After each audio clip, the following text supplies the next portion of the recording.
What video game would sound insane if you had to explain it to someone who's never played video games? Super Mario Bros. You're a cartoonishly athletic plumber living in a land of sentient mushrooms whose arch nemesis is a giant fire-breathing turtle. You know how cleaning your house is a pain in the ass? I've got a great game you can play to procrastinate that. It mostly involves watching your character clean their house. There are two gigantic organizations that have been around for most of human history and have played a role in or directly caused every major historical event. The reason you've never heard of them is because a lot of history is a cover-up for them. One organization is in every powerful section of the world and wants glowing apples and stars made by aliens that created humans as slave creatures. The other group has been trying to stop this from happening ever since ancient Egypt. Despite the freedom-loving group usually triumphing over the control freaks, they are now a shell of their former selves. And the reason we know this, because our memories are imprinted in our genes. This is the plot of Assassin's Creed.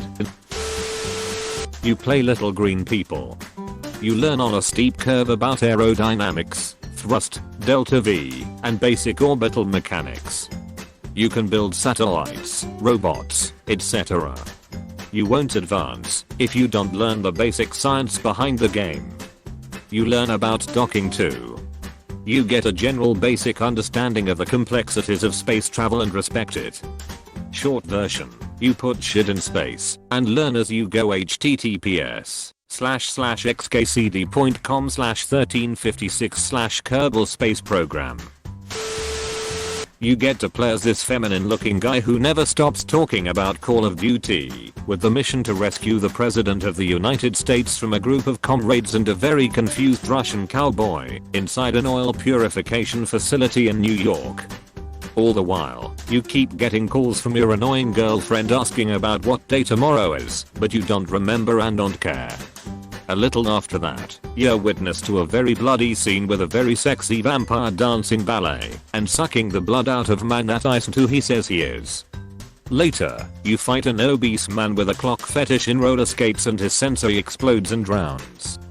There's also this lady that seems to have some sort of force field around her that prevents anyone from shooting her, but she wants to be killed. But it seems like no one ever thinks of stabbing her to death. But oh well.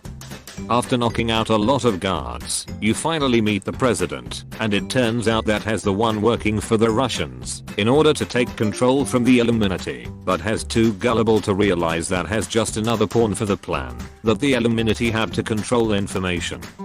You're still with me? Okay, so, the Russian cowboy kills the president right after he tells you to find a young girl that's in love with her brother. He also grabs your crotch thinking you're a female. Moving forward, you fight against a former president of the United States, who's also a triplet with the guy who was getting his blood sucked off by the sexy vampire, and another guy who died before your mission. Oh, the vampire also runs on water. To finalize, the entire oil cleanup facility was a cover-up for a giant submarine located right below it. This submarine was housing hundreds of bionicles capable of launching payloads, plus a very demonic AI that wants to prevent fake news by controlling every single bit of information that's uploaded to the internet, while criticizing memes for being part of the cesspool that enslaves the masses. The triplet ex-president reveals to you that you were a child soldier and that your perfect aim wasn't just because you played a lot of Call of Duty games.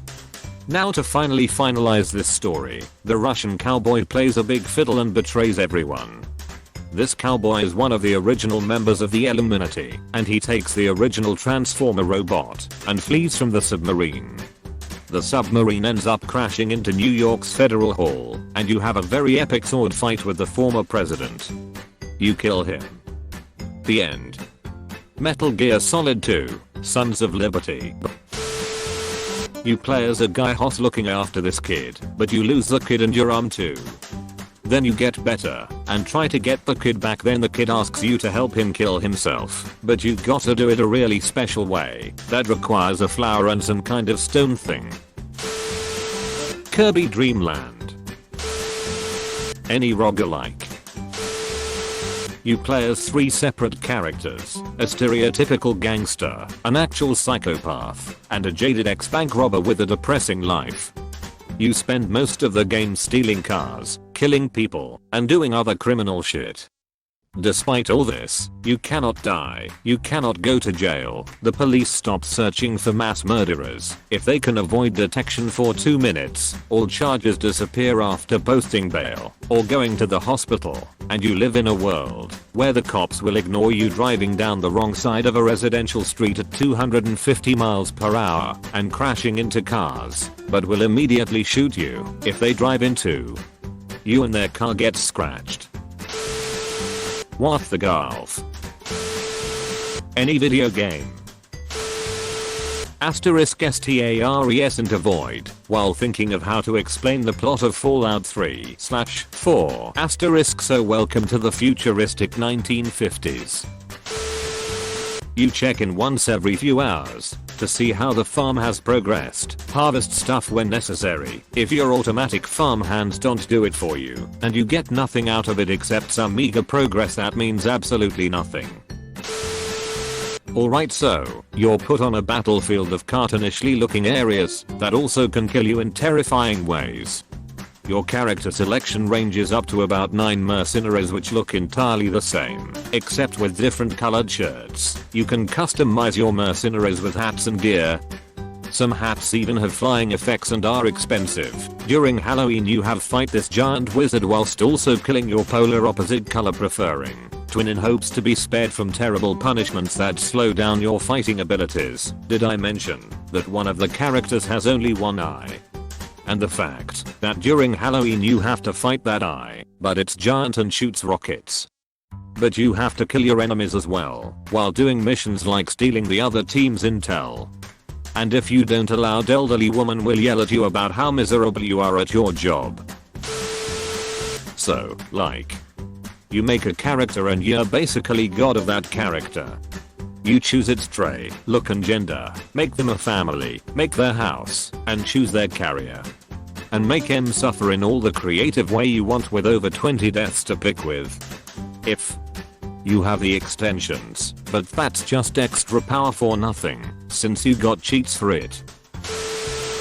You get a big bracelet. You get a monster put inside you that gives you strength and power. You swing around giant weapons to defeat other monsters. You make weapons out of the dead monsters. Wafers. Call of Duty. You get points for just shooting people and extra points for shooting in the head. It's really pointless, now that I think about it. RimWorld. So yeah, you can like, sell people's organs and shit. Minecraft. So you're put onto a world that is basically infinite. You can virtually build whatever you want on it. There are monsters everywhere, many of which from skeletons to creepers. It is a type of monster that blows up. The world doesn't just exist on an overworld. There is also a hell-like dimension we call the Nether, along with another dimension we call the End. It is where you fight a dragon inhabited by a bunch of tall guys that when you look at them, they will teleport to you and attack you. We call these Endermen. It expands to even fortress underwater, where you can go collect various relics to prevent you from dying, which is guarded by a special guardian. You choose a character to play as for their part of the story, where they have to find a way out of, basically, a torture chamber controlled by a sadistic supercomputer that you don't see but you hear. When you complete one character's scenario, you go on to the next one, and so on 4 times, until you play as this one guy who wasn't there at the start. Also, there is multiple ways to end one scenario that suddenly comes up if you do specific things. Also, it's based on a book. You hunt big things to build stuff to hunt more big things. Another one, you keep dying and losing until you get gut.